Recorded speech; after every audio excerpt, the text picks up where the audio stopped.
Ko tau klase ni ahoni.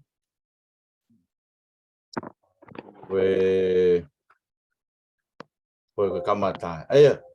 Ko wanga no ta whatata du ko ke lava o sio ki heanga o tu ai Fitu'italanoa o Tohitapu Katoa.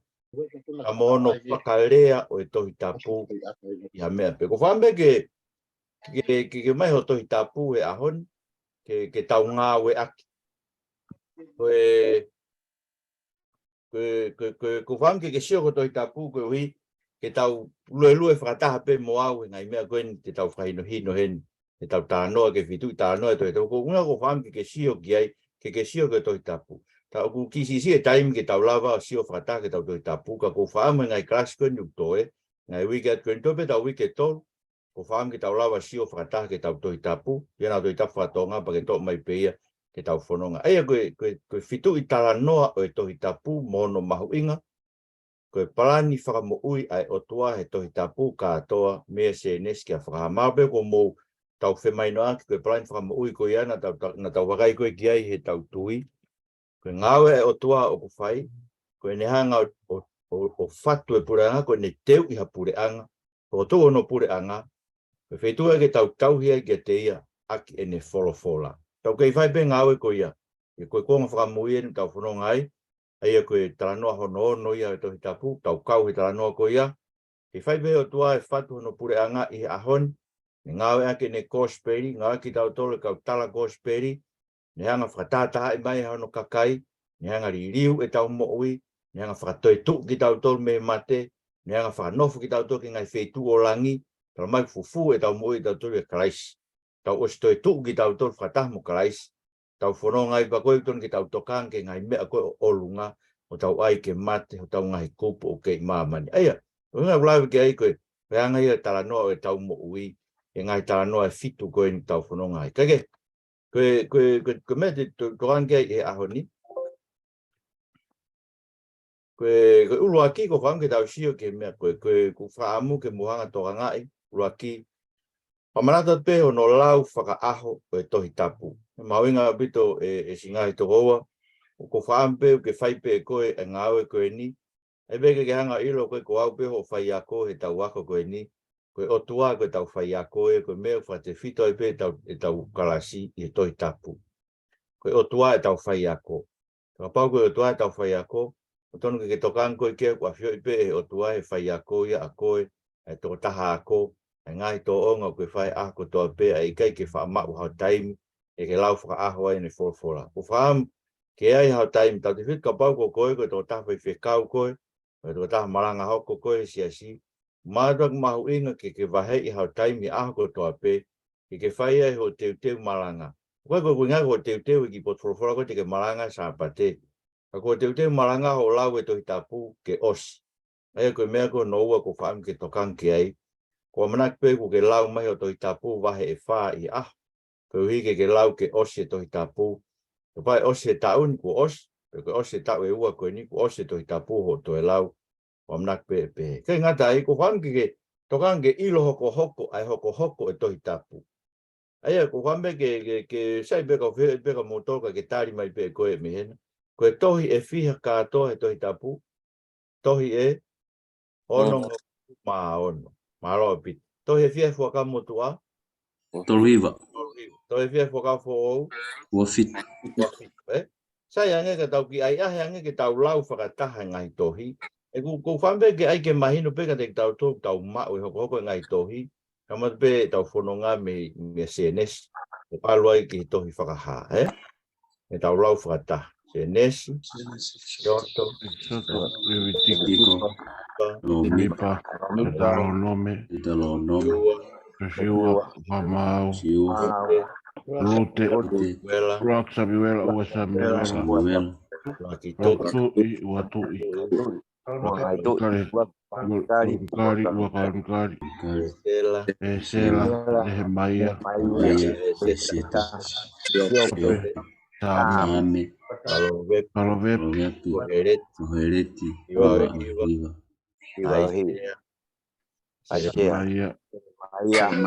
Maya, Rau, Daniela, Hosea, Joeli, Emos, Opataia, Yona, Maika, Nehumi, Kakuki, Sefanaia, Akeai, Akalaia, Malakai, Matiu, Malake, Luke, Sione, Roma, Corinto, Ua Corinto, Galetia, Efeso, Filipai, Colose, Naika, Ua Tesalonaika, Ua Timote, Taitus, Filimone, Epelu, Emisi, Uapita, Uasione, Solsione, Tuta, Beafaha. Toa te tau Palasi. Ke tahe mea nau whainga tae am wiko noa ko i ko pai whikau se toko ko ku ta ko mea ku mahu inga e tau lau ona ke pehe ko hangeha lau toi whasapate ka pau koe lau toi whasapate o tatu koe ke lau e lau toi whasapate mea koe koe ke toi ako lau toi whasapate o e ahoni ai mea koe ni ai hoko hoko ngahi tohi na makao matolo e ako e hoko hoko ngahi tohi e taim na lau toi whasapate ilo ngahi talanoa e Tohitapu ka kuafe ngahi ai ahau e me kege o mau inga bitu peke tau ilo hoko hoko ngai tohi Tohitapu koe wika ko ngai o e tau wako ko e ni. Mau inga ke ilo koe laki tohi e nima koe Tohitapu o kui ki nau tolu koe Pentatiuke. Pentatiuke koe inga peye koe tohi e nima. Penta, nima, tiuke koe tohi e nima. Ai koe nima i puka ia a Mosese. Leo pa mo me ko kui ko ngai kosperi fa i kosperi koe ngai kosperi kui ko kosperi sio whakataha. Kosperi sio whakataha ko Matiu, Maake ia pa Moluke. Ko hei ka pati ke lau ki nau tolu o mei a fuataha e nau whakamatara. Kamata pe me alo yo sisu o ngata ki he toi tua sisu. Ko sione ku kehe ia. Kamata sione me i tānit. Ia kamata anga ia ki mua ia senes vai uaki. Kamata i tāni te whetuna ia wholofola. O lere e pia sione ia, o au ki he toi haere a ngaua ma a sisu. Hei ko sione o kamata i tāni ti, alu ke wahai ua taha o talange sisu, ko pau ko whinangaro ke oipe tangata koe ni, unga koe nerea ka pita whekaku mo sione, ko pau ko whinangaro ke mo oipe tangata koe ni, ka aua ke toi foki mai, ke toi haere mai, ak mai le vai, ton ke amanaki ko toi haere a ngaua ma a sisu. Aia, ko speri si o whakataha e ko speri tolu koe. Ngai tohi nei whao e paula koe tohi pia? Tolu, tohi ta. Tohi ta tolu nei whao e paula. Ko paula mo luke, e u tohi pia e ongo tangata ko ia, me koe kongalahi ia, ko e tau fuakau fo o. Mo tohi e ua koe luke, aia koe tohi luke me tohi ngāwe, me fui tohi taha tolu koe a paula. Ko ngahi i piseri koe kamata ia he pelu se misio aluai, ngai ipseri a kui ko ngai ipseri Fakakatolika. Kui ngai nolau ko ngai ipseri Fakakatolika, kui ngai ipseri ki he siasi Katoa. Ma tui ko fuirea Katolika, ke uingai ke siasi Katolika Loma. Ko uingai fuirea Katolika ko siasi. Ko siasi koe na kamat mai mika apostolo, ta whanongo mai ai, o hoko mai ai, o to gau mai ki sinturi taha no pa whai ai palotesi koe tau protestani ai. Aia koe uhinga na tau hanga whakahage Tohitapu me Katolika Loma. Whaam ke whakoke siasi ke no mga tuunga Tohitapu. Peke tau kei whaam ke hoko atu, ano ako i o kakai me Tohitapu me ngai ko sirio whakasiasi. E koe mawhai tau potaha ia i lau e sias Katolika Loma. Whaam tau tō koe ne palotesani, koe mawhai tau potaha koe ke siasi. Ke mea ke tau tui gai, me mea ke tau whai koe Tohitapu. Ko whambe e kau e kalasi koe ni, e tokoni ke tau ngahi mea koe. Kei, koe ku tānoa pēr koe ngai mea lalai pēr, ko whambe ke ilo, ke tō pēr, koe konga pēr tau wako. Ko whambe ke lotu ke Otua, kore ke ai ke ririu e tau mo'ui. Koe e sika wako, koe mea mahuinga au pito he ako, koe nia koe ako whakaatamai pēr. Koe o hape ko kulau ko tānoa ka motolu he kamata anga tau kalasi. Ko whoroi e whaiako he ako whakatamai se tau taimi ngai wheitu ko ia. Ko ngai pēo koe ka no aonga ana ke mo'ui ai toko taha. Ia ko whaamu pe ia. Ngai mea ka ngai mea o ke ako heni. kore ke Otua ke ni hanga o liriu a e Taumo'ui ke whakatatau e Taumo'ui ke pa mo mea ko fetu mo ngā tāko ke hae liriu ho Mo'ui ko nofo Māori. Koe pangi whakahua e tau whai horo koe oe e tarangofua au pito ki he motua o ngai mea pehe. Tau whakahua ke peta te mo meai. Koe mahuinga ke tui o tau ngai Māori ka te tau tolu. Ki mua pa ke to kaka ke tu ngaka pau ke whaiwhia kau ko. Ka pau ke I api ko kusio Māori o ko koe ke toko taha I te whaatafuru, whaarea ko. Kau ke hanga tuku hifo si fin motua ki laro koe te ke whia whakaongo koe ki ai. E ke kaka koe tu ngaka pehe ho Māori o koe mui. Si ka pana pehe ne Mo'ui te utui kia. Ko to Māori toni ke lak tui taka kita. Ka pai ke tui ho Māori ka koe ho malanga. Tu koe malanga he. Koe mahu ingangi ki hau nofu ko ulak Potungaue. Au Potungaue whawhami. E whako whaare pe ke tau ki gasko e ni. E ke maratui koe ka pau koe whaiwhekau. Ko ulak Potungaue koe koe siasi. Ko ulak Potungaue o ki whamiri. Ke kula tamai paula e ulak ti mo te wahe tolu. Ka pai ke lawa tau ho ki whamiri. Ka eang whewhea no whakawhararat ke te koe. Ai whamiri o Otua. Nei be he kuanga ki muaia na e ki kau whaiwhekau. Ka pana e whai e he nau whanau e nau tolu hakovi. E nau whakawhisi ai peo nau lakang whaiwhekau. Ko he ka whai nau whanau na tolu hakovi. Mahin le vai koe ke nau lau ki nau tolu ke toka ngai ho nau ki whamiri ko nau lak Potungaue ia. Ka pau ke nau lau e toka ngai ho nau ki lot whai whamiri nau lak Potungaue. Ka whewhea ai Potungaue koe siasi o tua whamiri o tua. Whawharara mai ke te tautau. Aia, hea tānoa ki ai, ne mahu inga pehe ke mātua e kuhi, poko whambe o mai ke te whamahu inga I ke te tautau. Poko inga ke tau whanau, mandu ke epe tu ungai tau whanau, kuna whai tūtuni ke te nautau, kuna akpe taha walu, taha hiwa, taha uanoa, uataha, uataha malu, tau tolu min tonga, tau ange tau tolu, na tau taina. Kuna whai tūtuni e ke ne tau taina, mai lewai ku ataia mea te koe. Ko tau amanaki ke taim koe te nau whai tūtuni e ke nau Mo'ui.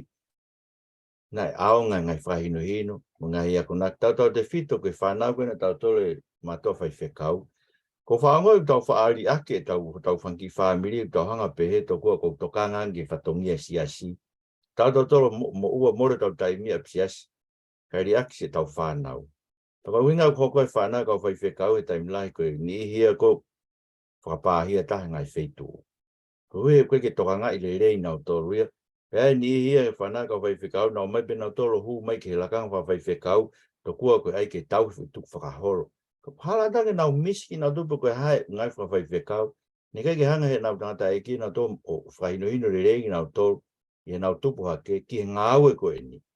Koe ngāwe koe ni kono tau mua koe Fakamo'ui lau Māori.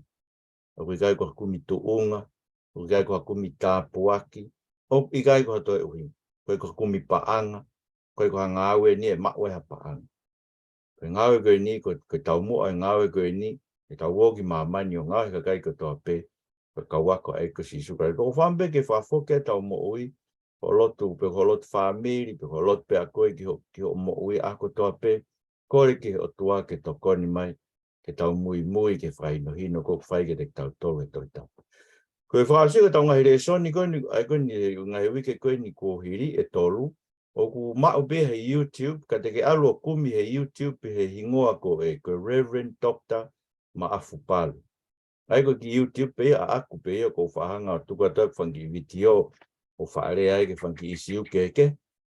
Ako tupe ke tau ngahi Lesoni, koe wei ko ke whealo kumi o giai pe Lesoni ulak, Lesoni ua Lesoni tolu, o gai pe mo ngahi rekodi koe ngahi Lesoni whapalangi, koe tau Lesoni koe ne aho ni, ko tonga rekodi pe ia hei ni Zoom, e te kospepa tuk hake, e tau ke mea koe. Sai, koe tau ki ngāwe, tau tō ke whai, koe pare o ngāwe le rei, koe te ate ngāwe ke lahiangi. Koe ngāwe koe ni whate whito pe ia he tau Lesoni koe ko osi. Tau Lesoni koe ko osi, koe wiko no toruna tau sioi ki he Fitu'italanoa o e tau tui. Uhinga o ku tau tui ai ke ngai mea o tau tui ki ai. Koe ko whambeke ke toi whoki ki a whakawhanongo ai, pa ke hanga whakamatala I no pe. Koe ngai mea e whaa ko pe, koe ngai mea te whito e tau kehe ai, pa koe ke whaia tau ngai siasi ka urea kia Tohitapu. Mape o te ema ngai mea kehe, ko ngai mea e wha ko ngo I tai mini tunga kun tau yesi asi. Ko ngai mea e wha ure ke Tohitapu kau whaingata ke tau mui mui ki ai. Aia ko e fui ngā ue ake Fitu'italanoa e Tohitapu e whamatala ai uhinga o e tau tui ki he ngahi mea ko e ni. Aia ko e sio ke he Lesoni ko e wike hono tolu he YouTube. E ke whanongo pe ko ai wau pe ke ngai mea ko kamata pe ko whambeo ke hanga pe ko o whamatala I mai. Pate ke hiki noti pe ko ai pa ke hanga ririu pe e whakataha I ko ki noti pe ke hanga o mai ko ia pe. Ko whambeo ke to e whoki ki ai ko uhi ke mahino ki a te koe he taha koe ngai mea e ni o whehu ia I ahon. Whehu ia e ngai sias la rahi koe han koe Esiangaue. E kumalanga e kakai whewhine ia pe anau whai whekau. Pe hange koe pau ke take matua tangata lo tu hufia. Na ora tau ke ki glupo tu hufia hen tāpua ki koe whin matua pe whai whekau pe matua tangata. O e ka tange matua tangata po hanko I nau mai ke lo tu hufia. Tamai na tō koe mea koe lo tu hufia koe mea pe a whin matua whewhine. Ko manaki pe koe mea hoko I ho siasi. Hapau koe mea hoko I ho siasi, au kau whai whekau, mauinga ke ui mai matua tangata pa mo tau tuhi po sio ki ai, ko tau tolu ton ke tau taki I he lotu hufia. Uinga na hanga he Otua whotu e kau ri vai, koe matua tangata ri vai, ko nau tolu, mantu koe Fakamo'ui, koe kau ri vai, koe kau taula e kipe na nau lawa whai e lotu, nau tope na nau lotu. Koe ko nau tolu na nau tuu, o whakawhetau ai tangata mo e Otua. Neke ke lawa tahataha ia lotu me uhaa koe, ne pau ke alu mo te whei lau ki ai o tuku ke tangata ri vai, ke ne whai hono huwhe kina kita, pe aha ua tala mai ke a kita, pe na e tari e he Otua hono huwhe kina kita pe I kai. Aia, ko koe ngā kulawet ke e ko whaami ke ngāwe akpe Fitu'italanoa koe Tohitapu e tau Lesoni koe wike hono tolu. Aia ko winga Fitu'italanoa Tohitapu te ke sio pe ai. Ko whanga pe o risi Itanoa whakatupu, ko risi e tai ngai mea ki tau tui ki ai. Alu ke tanoa e tō, koe ngai mea ki tau tui ki ai. Alu ke tanoa Isleri, koe ngai mea ki tau tui ki ai. Alu pe epe, ai ko kuinga ke kumi ngai te fto I mea koe ni. O ke whakamatala I mai mea I pake o mai mono ngai ves folofola, ai uhinga o tau ton ke tau tui. Koe malanga me whai whekau, koe ka mea ia e ka kai tangata, kai koe ka kai whewhine. E sai a wit ka pau ke sio, ke ha whahinga, he ulahi pe mo ngai whaka uhinga o mai, tara mai neke mai tō tā kau whewhe, kai whewhine nau mai mawhai koe ki he malanga. O tā, io, ka pau ne mai mawhai ki he malanga, usai ke ngawe ake ki no ako I la toi whasāpate, pe ko no ako I o youth, tā e kau whewhine, pe ko ane ako I hane ki grupu ka kai whewhine ke. Ka mai tai tusi, whatongia kai whewhine, ke ako I kai whewhine ke he. Eke, ko kuinga ulawe ki ai, ke sio ki ngai potfolofola koe nā moe uhinga koe, o kawa ke tauhi ai ngai mea koe ni I siasi o Otua. Ai malanga me whaifkau e matua tangata. Ai taki e matua tangata e lotu hufia. Ai vahe hongo fulu. Moe ai tata pe ai veiri, ai kakai whewhine, lotu ko toa peo e siasi o Otua. Koe kapati ke toki I osi e tau mea koe niu ke teke ke mao ki whamatala koe, pake hanga o email makau ke o hanga sendiat pe ki konga koe ni, Au te ke fuha ke ki fui me pe wha koe nā ko whamatai mai pe mea koe ne ke whanongo ai e tau Lesoni he wiko osi. Sai, koe tau aure wain ki he tau kukuhanga o tala whakatātā ke te mou tolu, ai mea koe ni ko tau whanonga mai e koe Tohitapu Katoa, na tau sio ki ai koe talanoa o e pureanga o e Otua, na tau whamaino koe ngawe e Otua ko no whatu no pureanga, koe Fitu'italanoa, te tau hia ki he Otua o tae ngata, pēr tae ngata. Ai koe tau hiki he Otua, koe mea koe tau hū, koe tau punou, tau whakawai ki tau tolu I hono ao, tau lot ke te, koe ngai mea katoa koe mea koe nau ia kakai e pureanga Otua, koe uhinga ia ngawe Otua ke whatu no pureanga, koe ke aho tau tuko toa pe, koe kakai tau hiki a te I hono Fitu'u. O sega koe whakatupu wena, ai whatu e pureanga Otua, koe Otua mo ne folofola, na awe ka atama ke ne ako ia iwi, I he Fitu'u koe Otua koe ngoi tapu ko I teni. Hau koe ke tō koe ke moe mafola ai anga hala riu kawa I pureanga I Otua e ngata, pia tala ngata a atama mo iwi, I he Fitu'u koe ngoi tapu I teni, pia kapusi lewa ki nawa ki tua I teni, pe Fitu'u e whamala ia e he Otua, pia o kutaururo tonga nofo mai I tua I teni, tu kunga ia maman katoa I he ahoni. koe whetu whamaraia, ke tau ngāwe ke tau kai, ka te tau mate pe o whoki ki hefu koe na e toko ki tau tolu mei ai. Hareo ke tānoko Israeli, ka mate a senes wa tahaua, i hiwa o hiwa, tala ofa e pure anga o Otua. Ka mata fo o Otua mo e Palahame, tala ofa ke e Palahame, e pure anga, tala ofa ke te vita kohono alo o te vita. Aia e hoko koe alo o Otua, koi aia ai tui o e pure anga o Otua. Pe anga rewa kom nani te koe sai nai, nau kom nani te forfola e Otua, ko hike nau whai a kia ai tau hike nau Otua he pure anga. Koe pure anga lahi ena e paromes koe Otua ke e Palahame, ke ngāo hi koe koe fu pure anga lahi. Pea koe wheitu koe na tala ofang he Otua e awiki nau tolki ai, koe whonua e tala ofa. Pea ngepe koe tau sio ki ai na nau nofu koe whonua e tala ofa, nau toe talanga taa pe. Pea ka pusi ki nau tolki tua. Awe pure anga toke lau ki Asiria tau Fitu'italanoa BC, before Christ. Ka pusi pure anga koe siuta awe nau toki Papilone, i tau nima valuono BC. Pea koe kāma. Pea nakai ke toe whoke pure anga noa te, ma takari hongo furu, ana whakafoki he Otua e pure anga siuta, he tau nima tolu hiva BC, whafou e tui pēsia ko kōresi. Kaike, na rea rewa kau palofita, si o whalaka mai kau palofita ki ha aho, e whakatoe tuu he Otua a te vita. Pea e hanga he Otua whai ha kovina ni te who'ou, mono pure anga, tene toe whakatu who'ou, tene whakatahai. Ai ka kai kotoa e Otua me ngahi pure anga kotoa pe, tene o koe te whakafok pe ni e whakahe, ka tene hanga whakafoki ene ka kai me ngai pure anga kotoa pe, omi ki nau tolu, haia ki nau toe kovina ni te who'ou, ai e tohi ene lao ho nau loto, ka tene to'o e loto maka, ka ange loto who'ou, koe ke nau talangofua, whi talangofua ki he Otua, ka kai ngata i ka iai e wheitu te nau nofu ki ai, koe whanua who'ou, moe langi who'ou, ta anoi kia aisea wahe ono nima. Ka hoko marewa ke eiko si sukalaisi, koe ofi maia e pure anga. Sisu, koe hako ia te vita, hako Abrahame, koe ia e wholofola ai Otua ni hoko o kakano. Ko hono pure anga koe kakai, ku whanau i who'ou, koe mea i he tui pi ki tai kia te ia. Ka koe wheitu kou whatahai ono kakai, whataha toko ua pe toko tolu ono wafa, nau whakatahai mo eiko si sukalaisi i hen, tala mai he eiki, tene i te palomes mai, tene i te tau tolu ak ngata anga māman, pane whikau ene ano kakai ono pure anga ke nau oki māman, ngau he kakai ko toa pe, ko ene kau wako.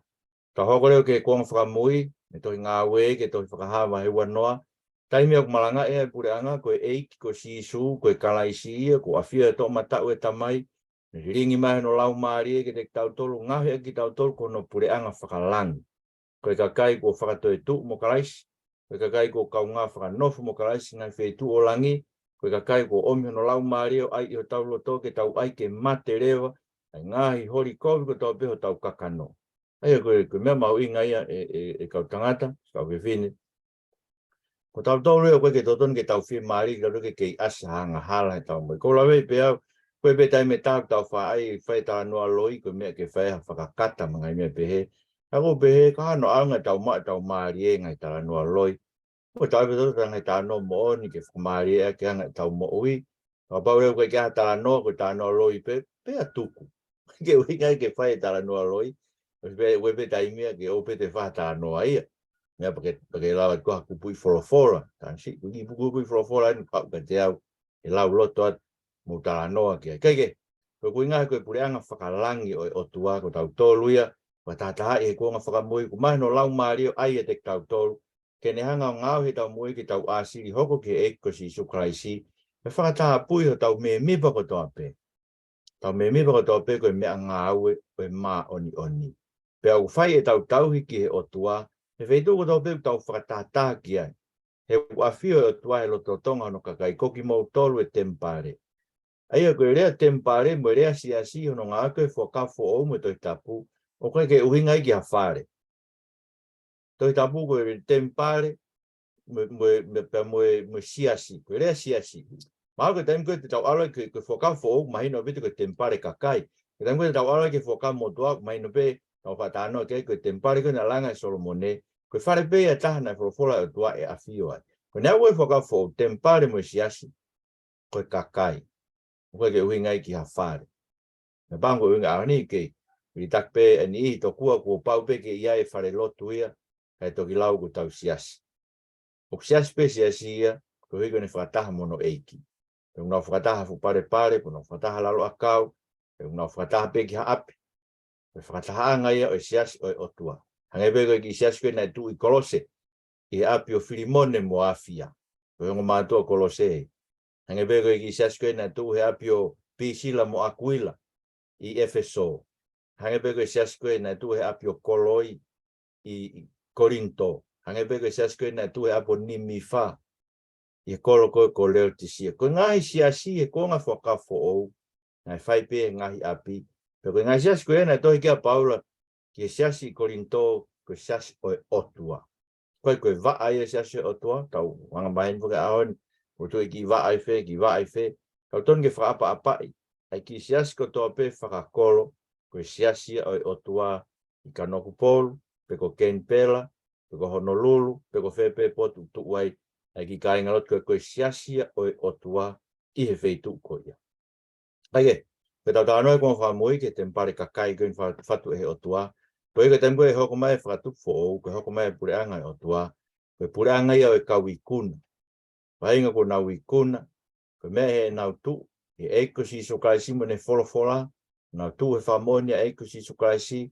Nau fe paki ai mo fukonga kau malohi ai te volo. Ai talako ni, ai manufekai. Kai no manufekai ke to hela frasio e ko e me fra computer me hafu. Ilo pe ko manufekai ko te volo pe. Ko talako ni pe ko ngata pe. Ko wi he fehi ai ngata ia me talako ni e te tau tolgo tau tu e folofolo ai Otua me Fakamo'ui ke e ko si suklaisi. Ko tau tolo ko ni tau rotonga mo u ai fu fe ngata kafa kafa. Aki tau tolu tau wita ke tu e fofola ai Otua.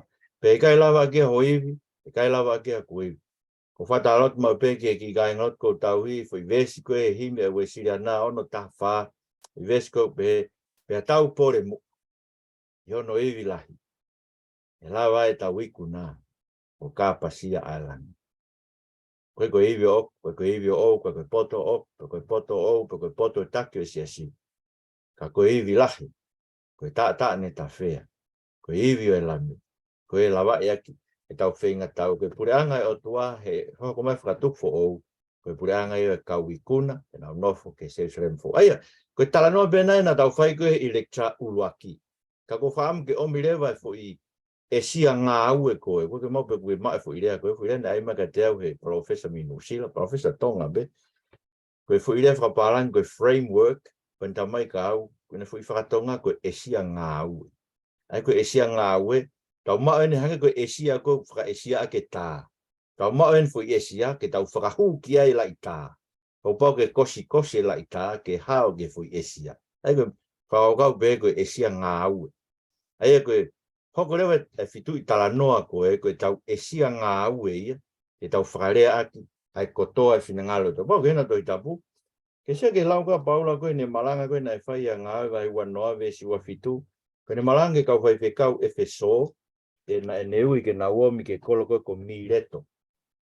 Na mai ko ki Mileto, pe ne malanga re vai ba ke ve si wa fitu pa ne pehena I kai te tae ai Finangalo o e Otua, ka na aku whakahatu hono koto. Ai ko ne uinga, e kai ke tu e ta ofi e Finangalo e Otua, ka na aku whakaha kotoa atu Finangalo e Otua.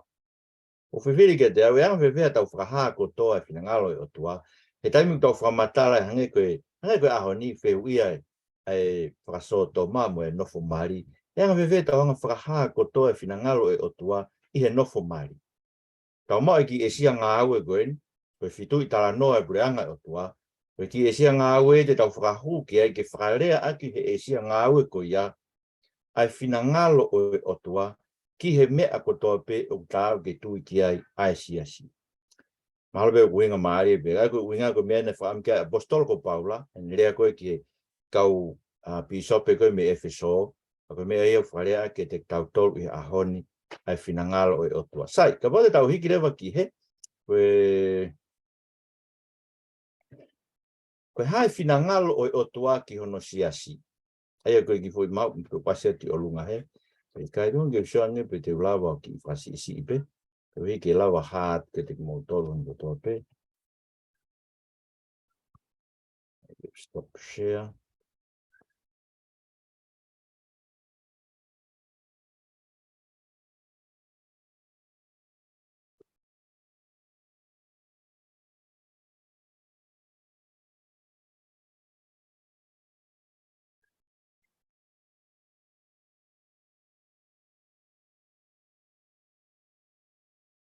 Oe, mana ki sang pe ke tuku pe hei pe, koe ke mola pe siu ke, koe. Aia, koe hae fina ngalo e Otua ki hono siasi. Aia koe uinga, koe haa ai whakakaukau ai Otua ko toko hae mea amanaki mai koe whē siasi o Otua. Pe koe haa ai siasi, koe haa ai fina ngalo o Otua ki hono siasi. Saka pau ke hena Tohitapu, tau kamata pe kamata anga tā noa uaki, koe tā noa Fakatupu, se nes whae uaki vesiwa, se nes whae uaki vesiwa no me ua walu, hena Tohitapu, ke sikiai, wa no ke walu pe whawhora Otua, tau ngā tangata tau imisi, o whai taki ki ho tau wanga. Mai na o bito koe, whakaukau e koe na tau pehewi kosi, tau mau mea whakaukau e tolu tahai Otua, tau ngāhi tangata. Ke Otua koe tamai, me alo me lau mari ma on, koe tolu tahai Otua. Aia, koe whatueni, koe ngata peo no whatue o tangata, ka koe whatueni whakakaukau e siasi i e kamata anga. Pene behe rewa ki he ne whamata vesi wa hoko atu. Pena o pūre ki he ika o tahi, e manupuna ata, o manuralata i o uta katoa, me whainga totoro. Pena whakatupu he o tua tangata i misi o ona io, i he misi o tua na ne whakatupu i. Na ne whakatupu a ki naua koe tangata mo e whewhine. Tangata mo e whewhine, pete mo whakaukau ki ai, tau whanonga koe ni tau sio e, huinga tangata mo e whewhine, ko hono whakasi pinga, pe ko hono whakataipe mai o kalaisi, mo hono siasi. Ka mat pe no whatu ngai mea koe ni e whakatupu. Renga taiga pa te mosio ke peke se nes waheua ves tahani ma ke tahawitu, pe ave e ai tangata e sova Elohim, o ni tuku e ngoe tapu i teni, ke ngoe i mo tauhia. Pena tu ni e sova Elohim ke tangata behe, e rei au pito ho kai me ngai kau ke kehe o ngoe. Aga kau e ilo e rei mo ko vi e kai te ke kai me iai, ke aho te ke kai me iai, ko pau te ke mate. Ke hanga whakatoa ngai, koe anga hala ko tau pil tau te mate. Ke hanga hala ko tau pil tau te mate, ke mena rangi o tuaka atama. Ko aho te ke kai ai, te ke mate. Ei wangai ka oho wale tau tolu he lau, tem tau lau te whakamotu au tala mai, koe whaso to mana tau te mate, koe whea waki na tau te mate. Whanga heo tuai e toenga whakamotu au whakasi isi e ngai tau tea. Koe tau tea koe na whotu i teni, koe anga hala tau te mate. Tau te mate anga hala ko toa pe. Aia, ke whemau ai Otua koe ke tangata. Tangata au angea whoroforo ai Otua. Pea koe tangata au ke whaama Otua ke talangofua ka kato ki he Otua. Waong ki Otua. Pea koe tangata na tuku ki ai ke neako i hono uaifi ke whoroforo ai Otua. Whakaukau ki ai, koe whakataipe mai au Klaisi. Ko Klaisi koe tangata hau pe ia. Talo pe mea atama ke tangata nei ngāhi hau. Klaisi pe. Alo ki tāpō ko mere ko tangata hau ia ta hange ko atama. Alewa Klaisi, pea ang koe whorofora ai Otua, pampade mo sia Tohitapu, i tāno e kosperi. Koe mea veo mahino na i he fofonga o eiki, koe whorofora pe. Alata se tāne ngahi ai pe whorofora. Whanonga he nau whanonga koe, he nau whanonga, tala noa pe ke whorofora ai Otua. Malanga he mo unga, koe tala noa pe ke whorofora ai Otua. Au kene peki ya, whakaukau, e pēkoe e ki o kou fie i nua. Nā maki foi konga ko ia. Ke hanga o mea i ko.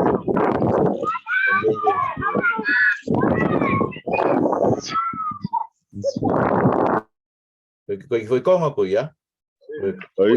Good.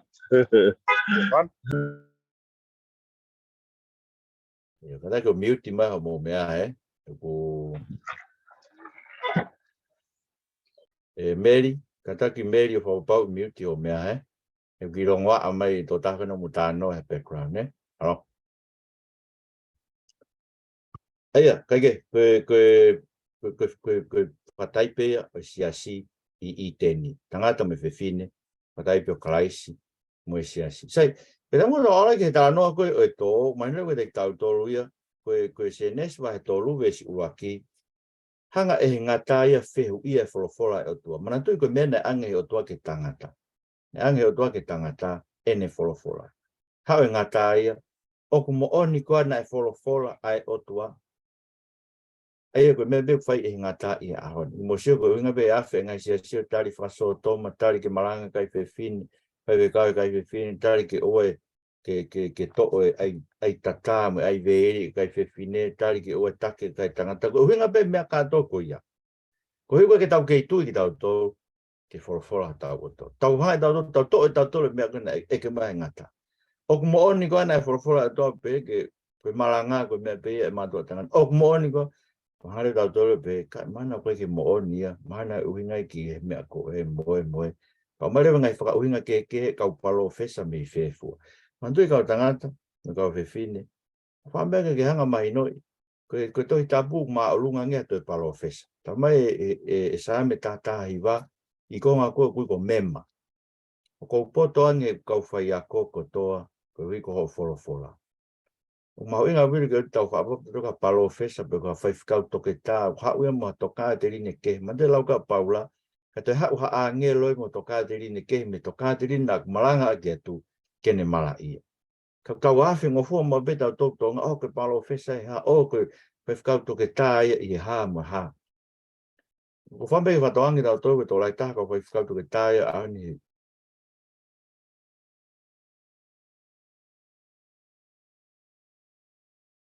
ke nau tui na toke Tohitapu. Piu whenga e ki mua kono taki hei ngai siasi, ke nau tari whasoto, ma te ke wakaet ka nau tolu, ko kau whaifkau toke tā, e kono haku ngai toke tā, e Tohitapu, whae kono mimia, e whorofora, ai koe kau toke tā ia ai ngata. O mōni koa, na kamare na to ikai, koe ke mōni, sio, koe ngāwe, ko whinangalo tu ai kono siasi, ke tau tauhi ai mōni, e whinangalo e o tua o ene whorofora. O na ke toi vei iua, ko whakaha, e whorofora e o tua, ai o tau mao, e Tohitapu. Tau hiki ke tāno Isleri, te utalonome. Te utalonome ma hongo furu e storu ke wha, ai ko whambe ke whatoa ngai te motor ka inga koe aho o siasi. Te utalonome ma hongo furu e storu ke wha, pa peherewa he o tua. E tāno mo se koe na ngau ake a kau stimi. E au tā haongo makatohi hange koe uaki, e au aloa ke mo unga o to ai ongo maka. Pea ne tohi ki heongo lau I mea o tatau mo uraki tohi, ai hongo fru I whekau, ai ne wholofora ake e sihova, ke te mo toru I he mo unga, me he loto awhi, I he aho o e whakataha.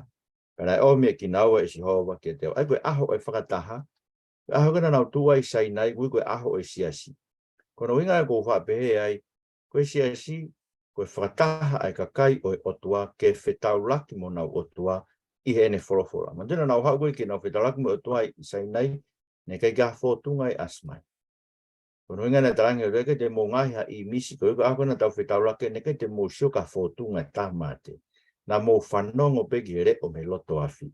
Ai koe inga whamatara mō sese, ne kai ngata peki ne maranga aki, ne maranga kana ne tohi, ai mea na ne maranga aki, e whekau hongo furu tohi I he maka, te o mai rewa tuko tau I koe ongo maka tohi e na e whao, I he aake koe o Elohim. Ai kono inga aake kua fuakawa, mea na e whao I loto, koe ongo maka koe na e tohi e whekau e hongo furu. Na e whao kei na e tutune mo sese ke tuku ke ai mo ki I ipu koe na e whao ai mana, mana koe na nau kai e toa wha, na e tuku I tua he puha koe a ake, e toko koe e lone na e lau. Mane, hau tā noa kuhai e eksoto vai tāwhitu, peko no mipa vai tāwhitu. E nau mai ko siviria e lone, mo sese na tāngi, o kurea mai o tua tāko tope, patanga rewa e mo mai mo toko au, pako toko koe e lau o fua, e toko ia o tāko whiri o tope, na waka a taha, o fua e toko e lone, pe whekau reo ki awo tuku he ve puha e fuakau. Kage, e tānoa kai koe aho ia o e whakataha. Aia koe tau tānoa koe hai whinangalo e tua ki uno siasi. Tala mai koe aho koe na whai siasi, na whanong ke wholofora e Otua. Aia koe mea maho inga taha ke siasi. Koe mea koe siasi e siasi. Ko e tau whanong ke wholofora e Otua hono lau. Tai mea tau fo ingofua, he lau e wholofora e Otua. Koe mea koe hanga whukotua ki ke lau wahe whae a. Sasi koe tau hi, ma roi matore wahe whae o ke sāpate, lau e wahe e whae. Koe hea koe tui, o toton ke lahi ni ka taimi e ka kai ai Otua he whanong ke re o Otua he whanong ke ki fo i mea koe na aku nai ai. Koe te utarata ai te tae mahino ai re o ia Otua. Ma oinga ke ana taimi lahi ai me me miniti e wanoa e sa pati ko tō pe hono lau e Lesoni wha wahe e wha koe ni ke whanongo ki ai ka kai ai Otua koe ko tui tau whi mau ko tō pe tau tō ke tau whanong ke re o Otua pa tu whai pe ki maranga a koe tau whaki mau pe hono ki taimi ona ke whai. Kaike, koe siasi, pina ngalo Otua ke siasi, koe whakataha ai ka kai ko hui ke na o whanongo ki he re o nau Otua Taulaki mo nau Otua I hono re o ai koe te tarono mai whaia, vai hongo fuluia, koe te whoka te tarono mai wha, me siwa ke hongo fulu, me ta taupe, te tarono mai wha, me siwa ke hongo fulu, au beai whamata a Mosese, vai tolu e pe vesi mai wha. Kai sino e mea ke tokangi a koe, mo la malahi ho lau maari, aho ko tau peo ho Mo'ui, na ngalo ai ngai mea na ke mātai e ho matape na amore e mi ho loto, a ke whamatala ki ho whanau me whanau a ho whanau. Ai aho na ke tu e au e sihoba ko ho tua I horepi, me wholofolo mai sihoba. Whakataha mai ai ka kai ke te au, kau tuku ke nau ongo I e kurea. Ke nau wako ai ke apasia ke te au, rotonga u nau Mo'ui e funga kere kere, pea ke nau wako e nau whanau. Ai koe aho ia e siasi. Ko hai tau mua ngawe se si ko tau mua ngawe se si ko tanak paanga. Ko fai pe kau ko whambe te mo whakaatu I ka kai ai tanak paanga. E ko whawhanong ki whakavare fai ngā tanak paanga u pehen. O awe toi ki whakarelei I mai. Ko te whakarelei mei whe, ko mea na una atu he Otua ka koe me ni koe te ke tari mea kuia. Ko te awe ki whakarelei me si kau masiwa. Aia, ko whenge ta awhi mea kuia koe uhi. He ku tae whaka Otua. Mai le vai ko tau toka vai whekau tau manu. Ku tau whakau kau o ton ke taha awhi, o ton ke taha manu, o ton ke te au, pe nima nge au e Iuniti. Pako atu ke Iuniti ako tola pe valu. Pako o awe toi whakarere I mai. Pe wheka pate ke awe pe tola valu, pake lot ke Otua. Ke lawa pe mea koe na ton ke lawa he tola te au, he tola valu. O ku lawa tau Otua, ke ne whai e mea ko ia. Ko tau Otua na ne whawhanga ake kakai, ai fo I mai nima mo I kai ua. Ane whawhanga e fuka kai koe tau e whanoa I toa wha. Ake maa mana pongpong mo kueiri e fiaf. Mo e fumaka mana koe na bena takai holo pe I mui a nau tolu. Ke whakainu ki nau tolu I toa wha. Aia, unga tānoa ke ai ko tau Otua. Koe ne haere mai ho tau Otua ke te tau tolu. Ke ngahi ki tau tolu ke tau whakaongo ke ne wholofola. Pei gai ngā tai, usio ke whakaukau e tau wako ke tau apasia ke te ia. O tonga e tau Mo'ui. Ki tau tolu koe tau wako ne wholofola. Pea tau wako e tau whanau. So mea mau inga bitoi. Ke tau mua e tau wako koe ni, ke tau mua peke ke ilo whakatamai e ngahea. Ka kapate ke ilo hangai mea whakatamai, pa ke kore mua ke Otua ke ne ngahi ke apasia e ki o tau Otua. Aia, koe siasi ia, koe whakataha e kakai, na whetau lak mo na Otua e ne wholofula, koe kakai koe na mai ki horepi, koe kakai na o suhui me ispit. Pakau ke, hui me ispite, ka taki nau tole toa whawhanga ki nau tole māmana, ka taki aki nau tole, hei.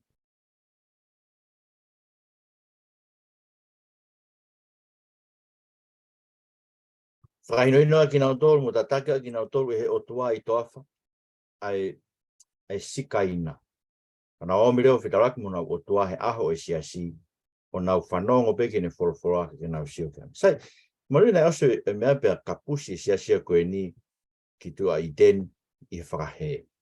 Kana naoko nofo I tua, palo mesle vai Otua I aha komnani te fo'o, se le maia vai tau tahawe stol wha, koe palo mesia komnani te ai siasi. Le maia vai tau taha, tau whita ve stol tolu mo tol wha, ka koe ne komnani te whai, me whare I se ri hiri taimi koe, ko si hovain me tai ha mai, te uai ki loto e kulao io, te tongi ia ki ho nau loto, pea te nofo ko nau Otua, pea te nau nofo ko hoku kakai. So, o hanga doa mai, e hanga doa ri riu e loto e kakai koe ni. Kono kakai koe e siasi, koe kakai e whai koe vinani te fo o mo e Otua, koe kakai e ri riu e Otua nau loto ke nau talango fua, ki talango fua ki Otua. Koe reo me whakatokanga ma mawhai mana kai waiwa. Na o mai pe au, ka wai whekau koe ke mōsio ki ai, hou hau koe Otua ke te tau tolu, ulahe angea ni hou hau ki ato e taha. na e pehe e ne hou hau I haari vai. Tu ka tau ai koe Fakamo'ui, ko tau tolu tau tui ho nau su. Ko nau tolu nei angi ke Otua wholofola e Otua, ko nau te whtoi whatongia ke whamatala e wholofola e Otua ke mahino, ke ilo e kakai ai mea o ku wheha o ku hala mo mea o ku tonu. Ai mea o ku kovi mo mea o ku lerei. Na tonu ke mau me ngutu e taula e ki, li vai, ko e whaiwhekau e Otua, e mau mei ai ilo e whinangalo e Otua mene wholofola. Mo sego mena e hoko, nau ri ake na toi wholofola e Otua, kama ke kuanko malakai ko mena lau ne wholofola ke Otua ke te nau tolu. Ka pate lau me vesi, vesi tolu. Kua weni, te utuki tala ai pulo pula, ko hiko ki mou tolu. Pea te upani ki no haa ho mou mata, ai ki no haa ho mou katoa ngā. Pea e awe ki mou tolu ke potu o ia, pea te mou toki ilo, ko tuku atu ai tutuni ko e nike te mou tolu, ko hui ke hoko ia ko e kovnani te muri vai, ko si hova sa pautia. Ko kovnani na whai mo ia, ko e Katomo'ui, mo merino, pea nagu ange ki naua ke te ia, ke o me apasia. Pea nane apasia ke te au o niongo I mamafa hawi.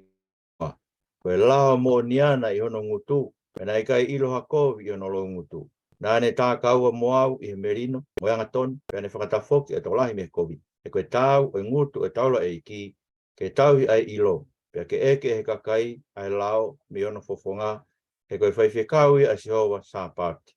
Ka koki mou tolu, ko mou hiki me he hala, ko mou whakahumu ha tolahi ai lao, ko mou whakaanga e kovnaniti o rivai. Wholofola Sihova sa pati, ko ia ko au fok, o ko ngau hiki mou tolu koe whahinga o tae toka I mo maa ulalo I ngahi kakai Katoa. Koe tuha e kai te mou tauhi o ngahi alunga, ka mou humata niu I he lao, ko wholofola tonio tau eiki, a whetai ki o tau. Mosuki ai, o haulahi o tua e te tau tolu tau tae tau he lao, peka ingata he tau tae tau he lao, ka tau toi mimio e tau tolu e wholofola, o whakahumuki ake toko lahi. Ai koe mea, koe tahe ngai mea ko haulahi o tua, tamarewa he o tua ia, te nehanga pani ki no haa ho tau mata. Ele lea mamafa whai o tua. Moile ki no haa fa mo tapu mo tolu. Ka oe lea mahinoko. Henge ke whakaveve ai tangata. Hanga he o tua pani ake ki no haa ko ia ho tau mata. Koe uhi koe tau he wholofola. Peka ingata he tau he wholofola. Ka tau toi mimio e tau toi wholofola ke humo e kakai ai o tua. Hanga kai koe no hanga mimio e wholofola i kua toi tari pe whasotoma. E o ate tau kau whaiwhika tau toi mimio ai o nau tui pe mo nau tō whakaloto i kakai ke nau nofu. Ngai fetu tari e whakasotoma. Aia, e ikai ke kurerei koe whinangalo e Otua ke whaiwhekau. Anong ke mea koe tau e ngutu e taula eiki. Ke tauhi ai ilo. Pea ke eke e kakai ai lao mea no fofonga. He koe whaiwhekau ia asi hou. E si kau whaiwhekau mo motola kau malanga. Ko tuia ko tau whatongia ma mafa o ki tau tolu si ke ako ne kina kakai ke wholofola. Ko ngoi beo tau whapiko e taimilai tau tuk malanga tu o taha pe mai na tolu. Ka mandu ko tau tolu ka tau sipi ki tau tolu. Ka tolu awe tau whatongia mahu inga taha. Ai whawhanga whakalau maaria e kakai ai Otua. Awe tau tolu ia ke kau malanga ne ke tau hanga tolu a koi wharerei. Ta tau pe ngai siasi. Ko whama ke whafoki mai whakau koen ko tau tolu ko koe whaiwhekau. Ko koe ke ako nake sa pat ko tau. E koe mea pe e whai koe o te ke toi aha ki whakaafe ai. E ko hui whaahanu kau malanga e, ko ai koe ki whaafe koe, ke ilo koe whaafe koe lahi, paka malanga koe sa pati ko ia. Ko hui ke maa e koe si lahi, ke si hala ia. Sa tā koe te ai whakaafe tau ngai malanga, koe mau benai mau mei whee, ai whaafe ngai malanga. Kau hoko ia koe tūkia anga ke te tau tōru. Ai ki whaafe, pa tau tūkia re vai, koe hui te alu ki ta whakaukau, ke o mai mea maata, ke osi te malanga. Mau tai to tong be tau te whawhora o tua, o tong ke ata to tong be ke rai ko tō pe, na whaam ke whanong ke re o Otua. Ka ko mea mau inga ke e hau ki whainga maari e wiki ko tō pe, ke ako Tohitapu ai mo e siasi. Ka pau koe behe ke ange malanga whasapate ki o kau malanga, pa ke ai e koe hau ki whainga maari o tonga wike tau behe, ai e koe malanga pure lulu ko whainga maari, te ke malanga pe koe lulu ko tō ke ako Tohitapu mo e siasi ai. Ke ako i o siasi ke whawhanga o siasi e whawhora ha tau Otua. He ko ki tau tōru o tau ki o tau ngutu ai ilo mo e lao me whawhonga o Sihova. Koe taha e whainga taanga ko whenke sio ke no ako i tau pe au mo ka malanga ko wako I. Ko usio ke tamla tau tolu ko ke tau la to whanongo le rei ke Tohitapu. Tau lau whawawe I piwa mak beki fo I mea o, beki fo I mea au tau mpara. Au to moe ka I ake fo I potohi. Papu ke nofo o siofi ke mea ko Ugo ko vete Tohitapu. Kono siofi I potfolofora. Kai o rewa ke ulo mai mama e Otua o whakaulo o tau atamai. Peka au beke tunga tau lau mo kore eki whakarea mai mua folofora. Whakaongo mai mua, whakauhinga mai mua ke te au, ai ke uhinga maari, ai ke wilo no mo oni e folofora ko ini, pake toe lau. Au beke tunga, tau whanong pe tau kurea mai eki mene folofora ke te tau tō. Ma whanau tau roto.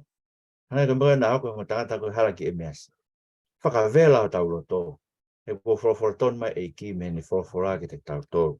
O whaia tau whahino. Ko koe taimlai ko ke tau wa usia tau tō ma whana ko ia tau whatowawe pe teo I malanga.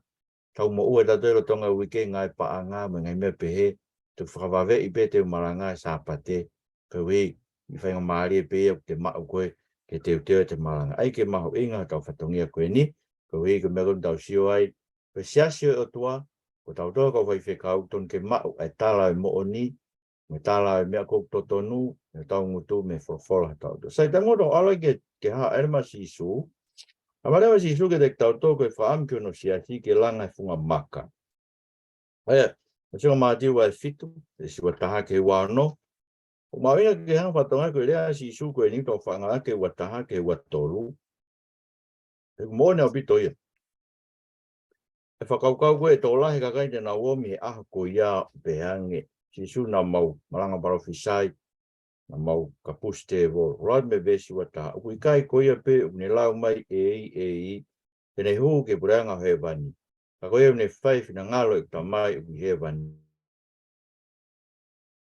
pe tola hita na ule mai a ko pe kai ko wa fana ma profisai ai ko wa fana ma kapuste vo ai ko wa fana ma fea ngai mana lahi pe te to vete ke te na tolu ko to pe he te wilo ki mo tolu al meteo e kau mau lao. Pe ko ia. Ilonga ia kune whanong ke ngāhi talani a aku, mune whai ki ai. Ke whata tau e ke tangata whapoto ai kune langa no whare ke maka. Ke nai tō ai uha bea tawhi mai ngahi vai, bea angi ngahi matangia nau whaaki ke whare ko ia. Kāna I kai holo, he nai tuunga ki he maka. Ilonga ia kune whanong ke ngāhi talani a aku kai whai ki ai. Ke whata tau e ke tangata whare ai kune langa no whare ke one. Ke nai tō ai uha, tawhi mai ngahi vai. Angi ngai matangia nau tuki ke whare ko ia, pea holo ia. Ka koe holo ai whare ko ia, ka holo la, ko whatone tau e ki, ai whetai ke tau. Mo suki ai, koe winga toa alu mea te au, ai kau mau lao. Whe kau mau lao.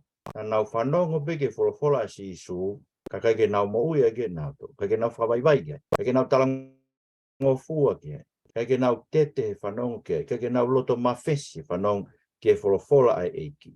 Ke tamai eki, koe whare koe kulanga e maka, ka tau me tangata whapoto. Whanongo ke ngahi tala ko e ni, pea whai ki ai. Kai ngā mauinga o bitu pe, ke tau ai wholofola. E mea on tau wako he ni, kwa mnak pe kuia ngai mea whiangangai mo tui, whiangangai mo tu whaholo siasi, ke whai e mea ko toa pe ke whaopai talangofua siasi, ke talangofua me kakai ke tau hi, ke wholofola ko ia. Ka pate ke alo sia ke sione vai fit. Hai ke wholofola pe moina si isu, o kau ke mea kou ne amanaki ke me ono siasi. Kono siasi koe kakai, o kunau whanong ke ne wholofola pe a whai ki ai.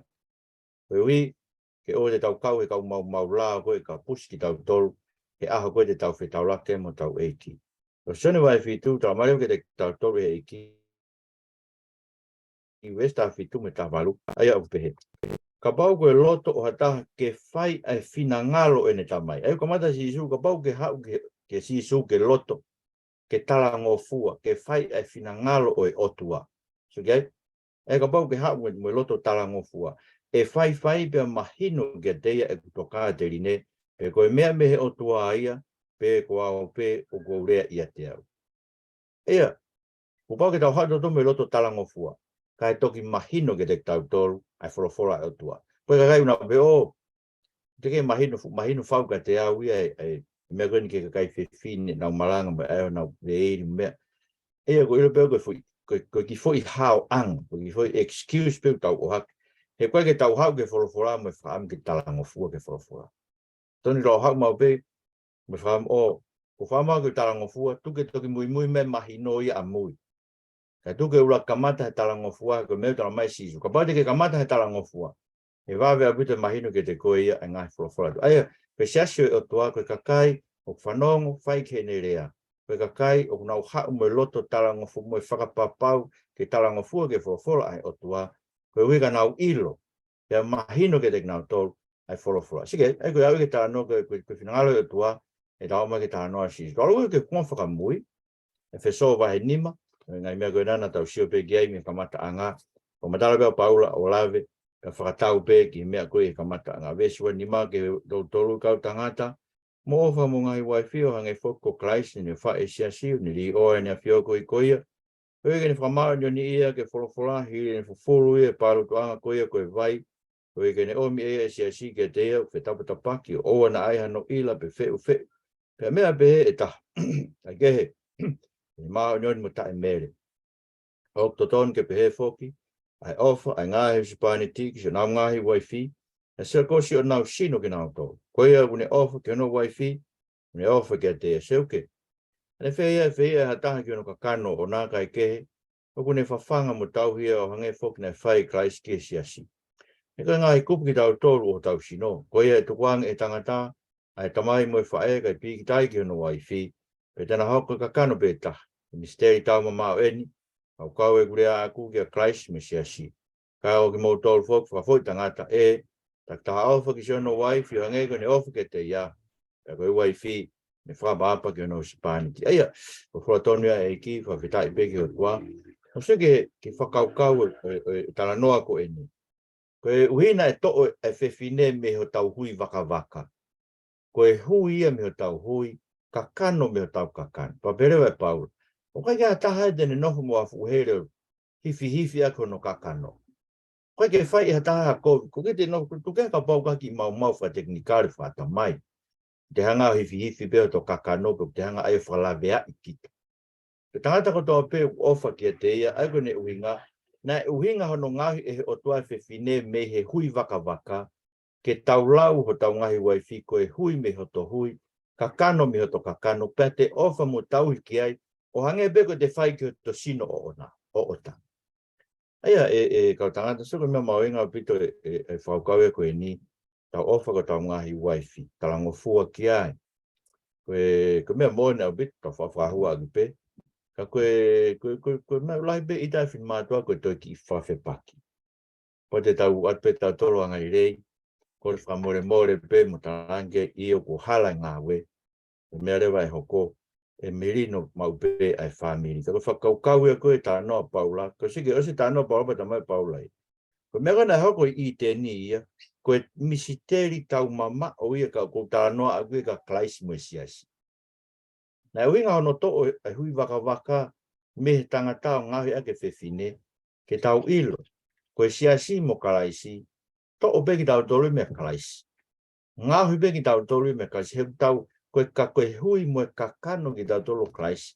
Tai mo tau tau tue ki a klaisi, whakakakano taha ki tau tolo mo klaisi. Sio koe mea mau inga o bitoia, e whakaukau. Koe mea kona hoko koe i te ni ono whakakakano taha e tangata mo e whewhine e Otua e na nofo mari, a ki e wheiloak whakamari. Koe sio whakalaka mai e ki a klaisi mono siasi.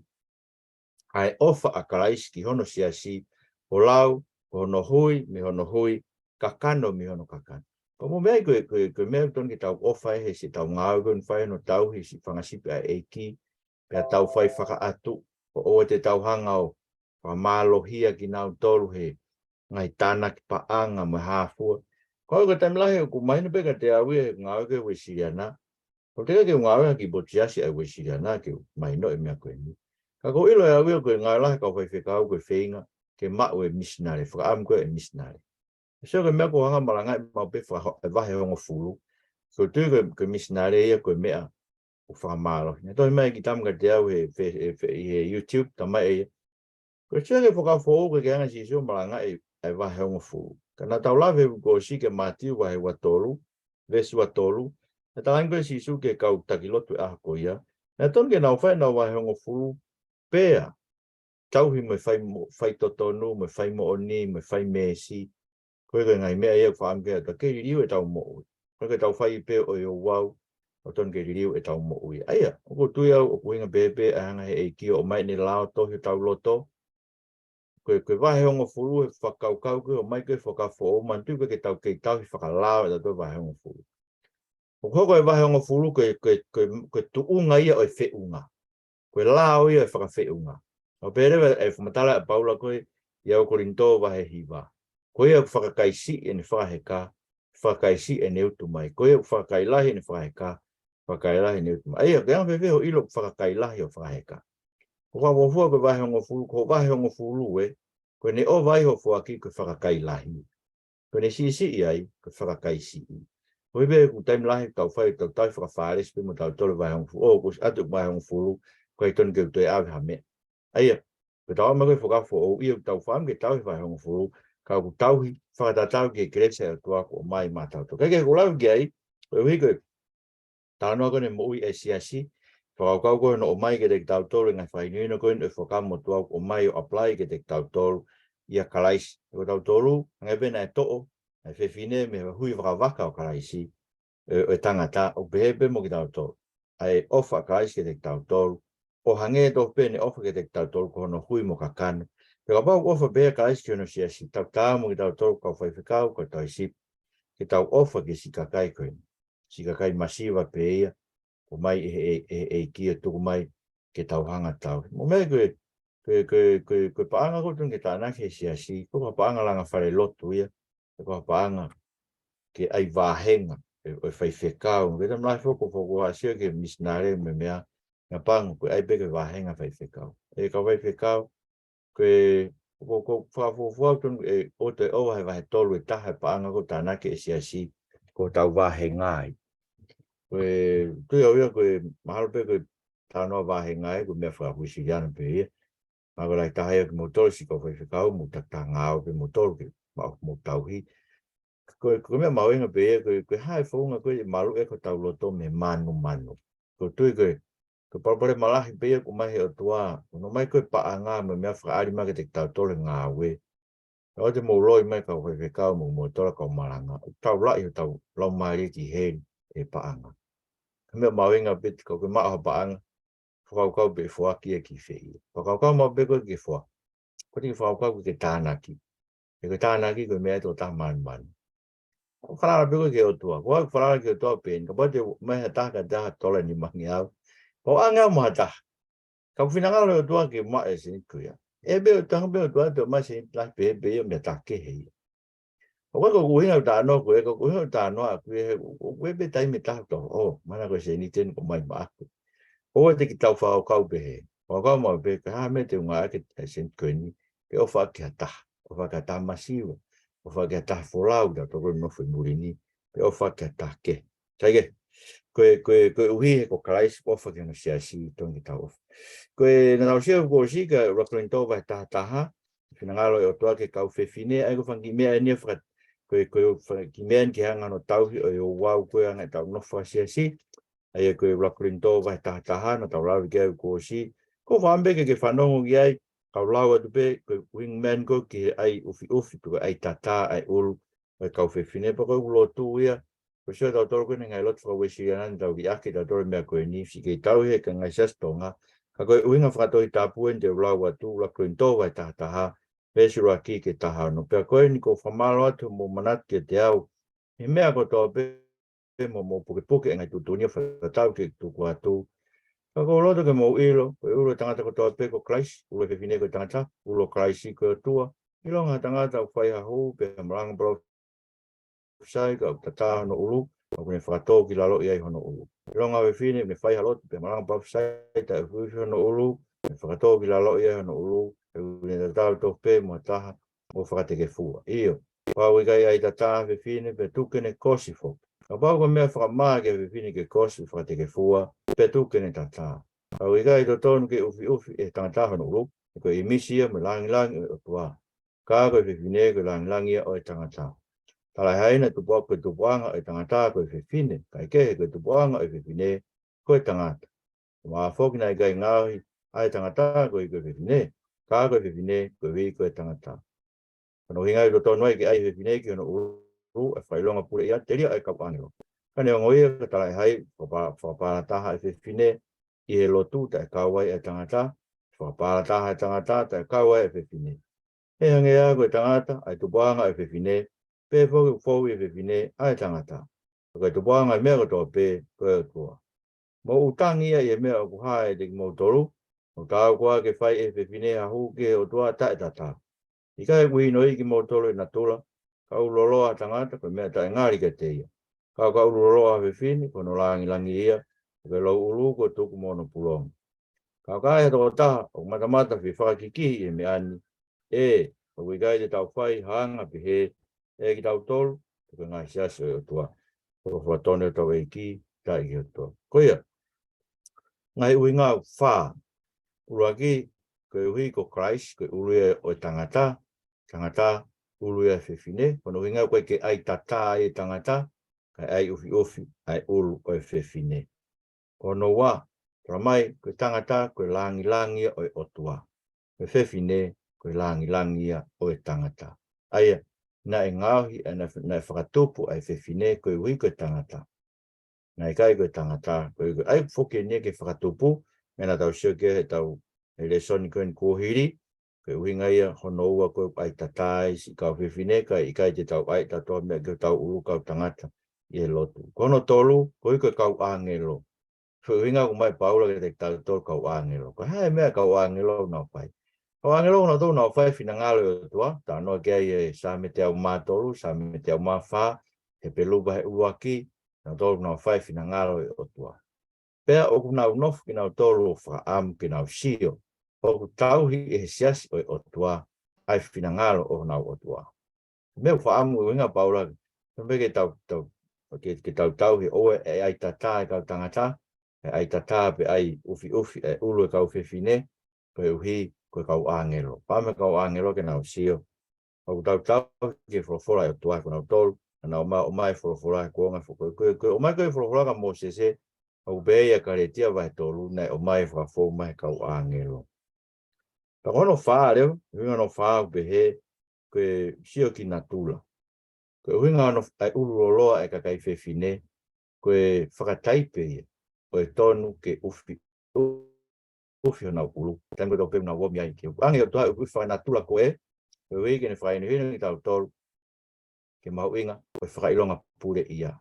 o ke be ka fa ta to la to ko winga be ni ke tuange ulu ka ufi fine tai milotu ma ko ke tu ko i ko winga paula mo utangi he me o ha ke te mo tolu o hi noi ki mo tolu e natula aya ko natula ne fai ni ki to ki he tau ke ai ufi ko ta sa ke u e fine ko wi ko hanga natula an ai u lolo ke fine ko fai longa ya ka ke ai ufi no ke ko sia o tua ton ke tau tu ai o tua to hanga whakaha e tau tolu kau tangata ko ke tau ai hatata be ko hau fiu tau ulu kau ai pe tata e ulu kau fine o ri tau whakaha ko sia o tua o tau nofo i malu e o tua ko ulu ia kalais o kalaisi ko ulu e matua tangata ko ulu e kau fine ai ngā tai kau pa te mohiket pe meai kau lakurinto ka wha ve siwahiwa ke tolu nima me tau be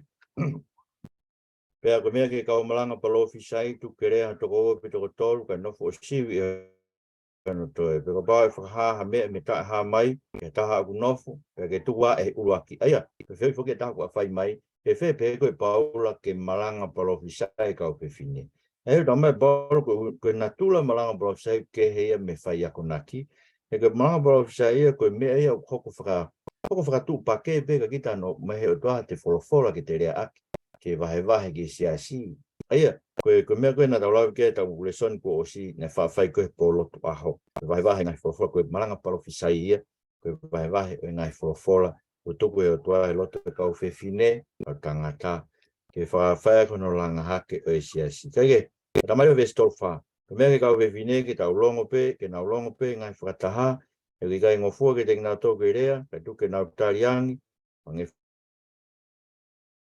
Foko e lau. Ko pau kwai ha mea unau fie ilo ki ai. Nā tō whiu I api ki unau sipaniti unau tolu. E ka mea tai ngāri mo whiwhine ki rea ka whakataha. Hei, ko winga a paula, ko winga ki hai whakalongo koe ni. Ei, mai no bete na lau peo lotu he siasi. Na lau peo lau e Tohitapu he siasi. Na lau peo o malanga paro fisai. Na lau peo tū whaki I rea he kai. I tala loto, a ngāwe Otua, ko whai he nau Mo'ui. E tamai ne kau pe mo ngāwe wha evangelio koe ke kau whiwhine ke he. Kau pe mo iai. A ko e tau whanau. Kau pe mo ai ko winga ko pe koe ke whakalongo pe kau whiwhine.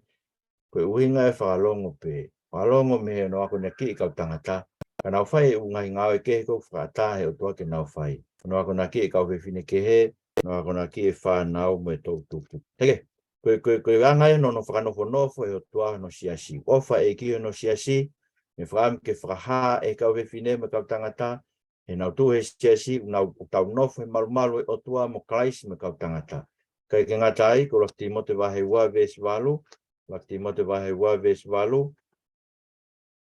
Aonga be ngai mea koe ni ke tau Lesoni ke tau ki assignment koe nau tuk wahe atu. Koe umea ni ko blawat pe koe ni. Koe te ke hiki pe koe na os pake whamatara I mai o ke ri mai ho assignment ni ia.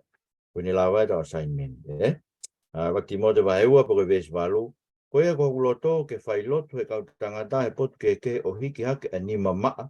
O tae ha ita pe hatala. Aia ko tau tolu matua tangata. Ton ke tau taki I lotu hufia. Hiki anima maa. Loto ata. Lotu he fei tu kotoa pe. Whare lotu I api, lotu whawhamiri. Lotu he klasi aho. Ko tau tolu ton ke tau taki he lotu. Nai fei tu kotoa pe whae lotu. Aia. Pe siasi koe o whaanga yo e eiki. Tau whakahaa te kau whiwhine ai honau veiri honau ulupe ko honau tata. Tau nofe malu e Otua mo klaisi me matua tangata. Pea, ko tau tolu matua tangata. Tau taki he lotu hufia. Pakai ngatai. Pes tata ke taha nima. Ko mea whiwhine ke tari pe a kona ki o whalongo pe whawivai ai pe. Ko whai a kona ki kai te tuke whiwhine o maa e puri ke tangata. Ka ke no whalongo pe he ko a tama na e fuangauhi. Ka ki muia iwi, ka maa, na ka ioloa a tama. A ka uka ka ia e whiwhine o ne toai ke whai hala. Ka kono hala ke Mo'ui fō he whai whanau. Ka bau te nau no whamau I e tui mo e o wha mo e maa o ni. O me whamau mo. Aia, mo sike ko whai nuhina ba e Tohitapu ko whikak me malanga me whai ako naki me whai whikai kau whiwhine. O tō mai ia me whakatupu. Sio, ai ko talanoa uruaki koe e Fitu'italanoa. Tala mai ke te tau na e fua ngauhi a ātamu. Pena I kai ke ukaka ia ātamu. Ai koe tala noho no wā. Tala noho e tō pe whiwhine na e ukaka ia. Aia, o kuongo I o kupehe. O kuiai ai awhi loto awhi ngofua I e whiwhine ia. Ke tui ke ngahi ai kovi ai te volo. Koe koe mea ke tuku hifuak. Koe uhinga malu ia siasi Otua. Me take a whiwhine. He ulawa e ke awhi ngofua. Ke ngahi mea koe ten taki he ai siasi oi Otua. Koe ai. Kau tangata mutua ke tau taki he lotu hufia. Kau tangata mutua ke tau malanga e fola. Kau tangata mutua ke tau taki he siasi oi Otua. Koe huigo ke tau tolu tuku meai. Tau tuu he. E o tau tō e lakanga koe na e tuku kia ātama I he kamata anga. Kei ngatai. Koe siasi Otua tuku kia I ne kosperi. Wakurinto vai tahanima. Wakurinto vai tahanima. Ves tolu mo e whaa. Ko whaampe kau tangata he kai more. Ai kosperi koe ni mea ki tau tolu hono kotoa pe. Me mawinga petu ke hanga manatui. More ngofua mawe kosperi ngai tau tangata ka koe kosperi ntra mai paula ki te tau tolu ki rokuin tot tahanima. Pesuraki ke wha koe ni ka ainga. Ko whama pawate kosperi na kumalanga ke te mau tolu. Aia na mau tari fok. Iyo. Pea oku mau tuu ai fok kai maa mau whakatau ai ke Mo'ui. Oka pau te mau puke mau ai kosperi I honoanga na whahaa atu ai. Kono mea ape, na koe kula noa pe ho mautui. Koe taha ngai mea na ko fua tuku atu, ai a whoki na ko mau e au a eni. E peki a kalaisi koe tau ngahi anghala, pa tau ke Tohitapu, pena te rio ia, pena whutu e no aho tolu, pa tau ke Tohitapu. Pea hoko atu ai. Aia koe te whtoi kosperi ia, ton ke tau hia e siasi, o pāsia me tok tangata ke tok tangata. Peki a kalaisi pa tau ke tau ngahi anghala, koe ke tau ngahi anghala, o whata tau ke Tohitapu. Te rio ia, ka kutana ke peo ke tanua tau atama motua.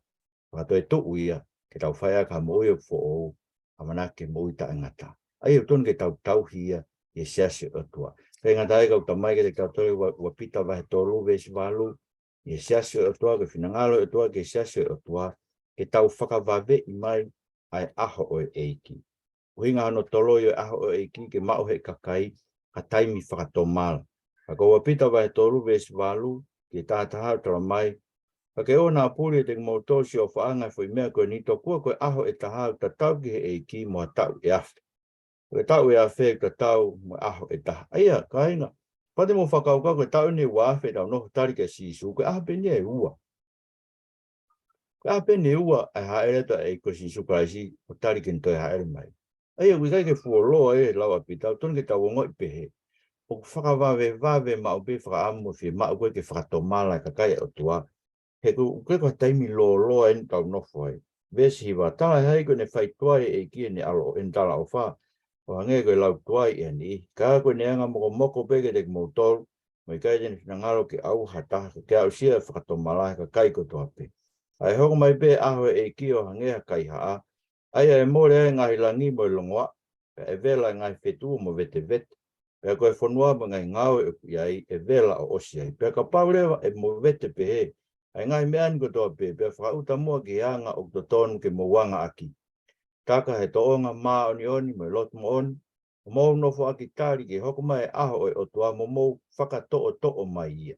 So mea mau inga ke sasi o Otua ko tau toru, o tau taka he toonga maa oni mo lotu mo oni. Ko heke tau hanga whakato'o mai ai aho o eiki. Te ko heke luwa e taha wareo vesi wa wake wa whaana tau lau pe tau ngai mea. Ai ko whambeke ke mau loto ngai wholofola koe ni. O te ke sio ke koe ngai. Mantu koe kia ngai wholofola fo o uia. Ko Tohitapu koe te tapta tau pen tohi peni o no koe nai ako e tau ngai kui. Tuku mai ke te kato me kau parofita me kau apostolo. Koe pe tau mau. Ko whambeke ke mau loto ngai wholofola koe ni. Pelu vai taha wa vesi ua ki he ua whaa. Ka ko mo unu ke mo unko saione koe kolo e tua mo ui koe Jerusalema whakalangi. Ke ngahi toko mano a ngelo, koe kātoanga me whataha e ngahi uloki foha kua tohi ilang. Pea ki he Otua, koe whakamao e ka kai ko toa pe.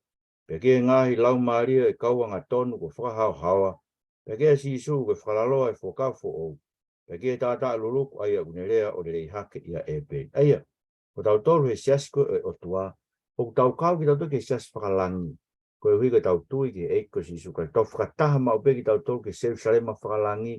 He koe siasko tau kau ke koe siasi, koe ngahi ulaki foha o tohi ilan. Sige mau inga, ai tau kau ke siasi o toa. Pea rawa reo ke tāno koe whatu fo ou, pāwa he uawa ves tolu mo e wha, ki nangalo o toa ki hono siasi, tene holo o tau loi mata. Ai mahino ia, tau nofu koe ni, tau tangi loi mata, mamahi o tau loto, koe hi koe ngai whinga tau ko, whai he te volo ke te tau tolu, ka au tau puke mao beke whafola ai Otua, ka tau rea ki pe, ai whamoni ai eiko si Isu Kraisi. O hawa e wawe stolu me wha au pe he, pea ilonga ha mea whamala ia, hei kai toi iloa, pe koe taloni e Otua mo e lami o kutu uai, pea au tauhi ke ne awhio e ne kauta mai eiki, pe te nau mamata ki ona fofonga, pe tuu hono hua wha ki ona ulai. Mo mea ankai, koe kuanga i siasko finangalo e Otua ki ona siasi. Pate tau whokpe wha maa boku mai. I teni, ka haa no whina ngaro. Kono whina ngaro na ne ngau he siasi I misi o tua. Koe ke ne hanga whakatupu whakatola. Pa ne hanga o wako I ne wholofola ke tau tangata ko toa. Pene ange e ne wholofola ke mātua ta ke ātama. Koe whina ngaro o tua ki he siasi. Ātama kutu ue koe whakataipi o Kraisi. A ko I wholofola. Kai ngatai, na to'o ai siasi, na to'o whewhine, me hui waka, ke hui ke pehe ai ofa a kalaisi ki hono siasi. Ne ongo I ki tau tolu, hono hui waka. Toa verai ko vitui na tua e tau, mata e tau, tawhi e vai mo tata. E tua na to'o mea siasi. E tawhi mea vai mo tata, ko hui ko maa anga ia, ko siasi, whakalangi o tua. Ta hoko ke tā noe tō mea ngahara, maina ki te tau tolu, ahi kovi e te volo ke tau ta e tui ke mo oni e wholofola ai Otua.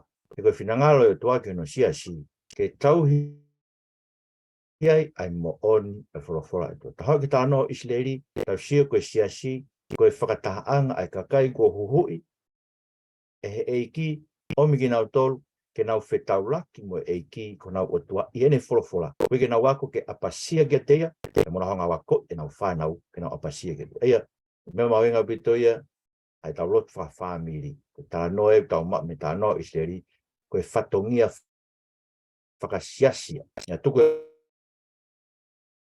Otua kono siasia whakamotua, e ano nau Fitaulaki ai moia I tēne. Ka oma ke kau palo fita, matu na kapuski nau tolu, seo kau palo fita e iai COVID-19 te fo o koe siasi, koe wheohi anga ai kakai, ko whai COVID-19 te fo o mo nau Otua.